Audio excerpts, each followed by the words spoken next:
I want to preface this video by saying that balayage is not for curly hair.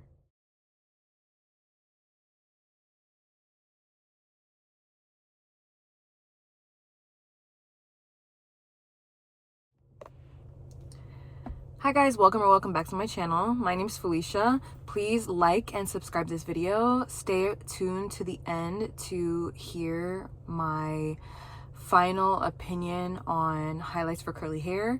And also check out my wash and go video that I posted recently. I'll link it down below.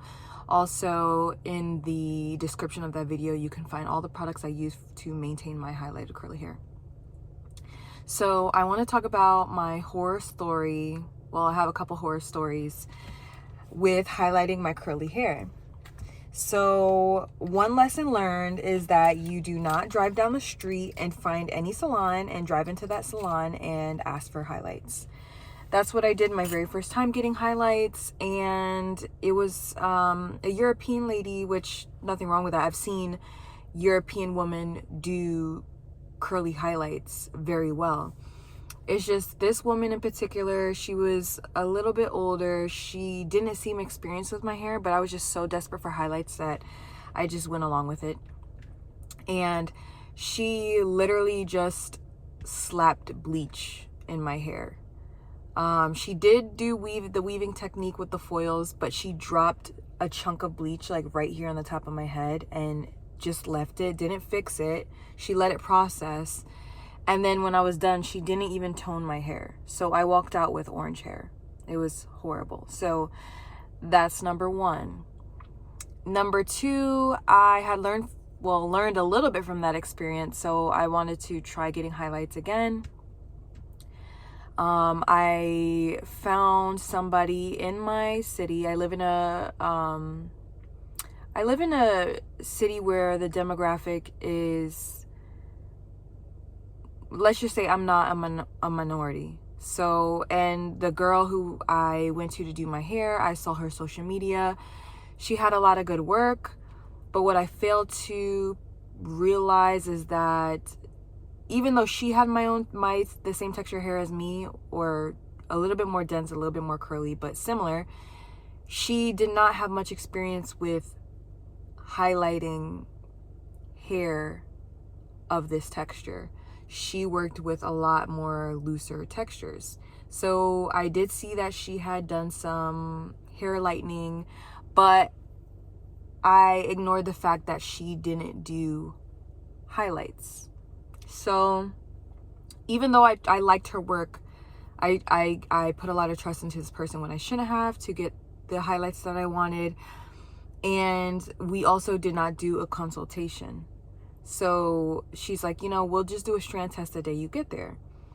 So that's another thing. If they're not asking you about like what you want, they don't discuss the technique with you. They don't discuss end results with you, or like what you want, specifically what you want, that's a red flag.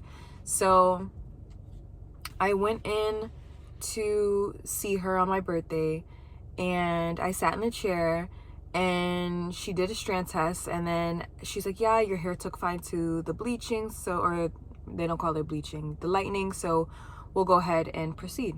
So I'm like, cool. So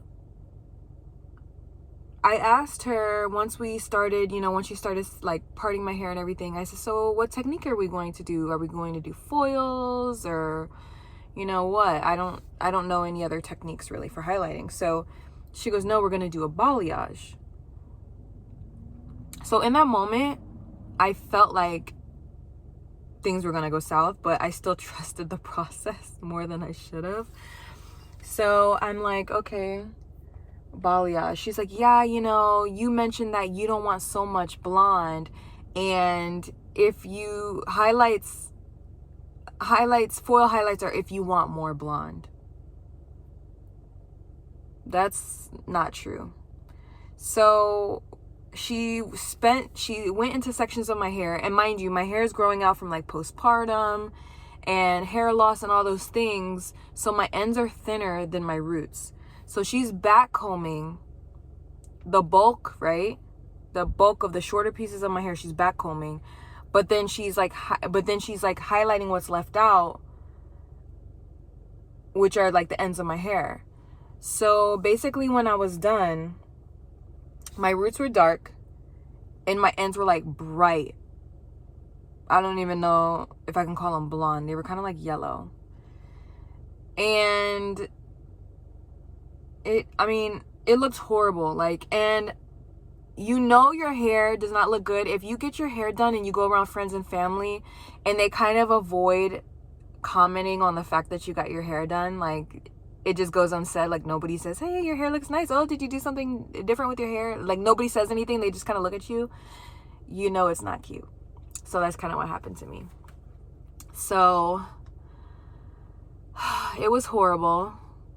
What I did was I chopped all my hair off because, I mean, it was very thin anyways from all that hair loss. So I just chopped it into a bob myself and got rid of the ends because the ends were so bright. And I just like cut it. I let a year go by and I just cut it little by little until I just had like a little bit of coloring left on my ends, but it wasn't so bright. Then I went to a different lady who, this time I learned my lesson.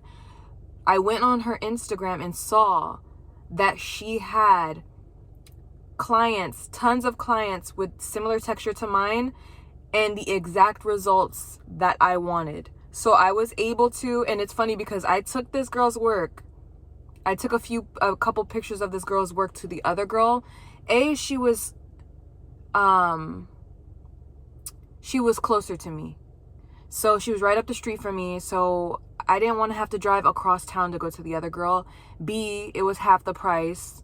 That's another red flag. If it's cheap, I mean, you get what you pay for. So I actually took this other girl, the girl further away from me. I took her work, like maybe one or two of her pictures along with some other pictures that I found on Google to show the first girl. And I was hoping for those results. I should have just went to her from the beginning. I would have saved money. You know, I would have saved money paying more up front for what I really wanted. So anyways, I went to the girl whose pictures that I liked, and I showed her own pictures of her clients that she's done, and I said, hey, listen, this is the results that I'm wanting. I really like your work, what you did here.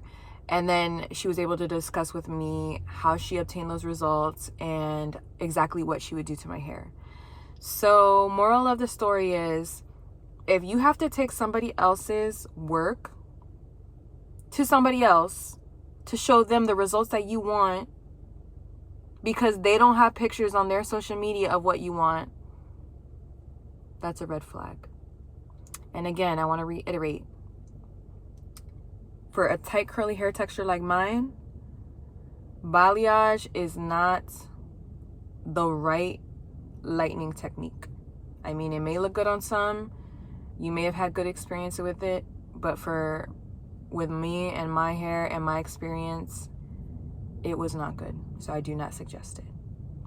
Anyways, thank you for sticking around, listening to me rant about my highlighting horror stories. I appreciate your time. Again, check out my wash care routine if you haven't already, and look at my website, browse those links for all the products I use to maintain my curly hair. Thanks. Talk to you soon.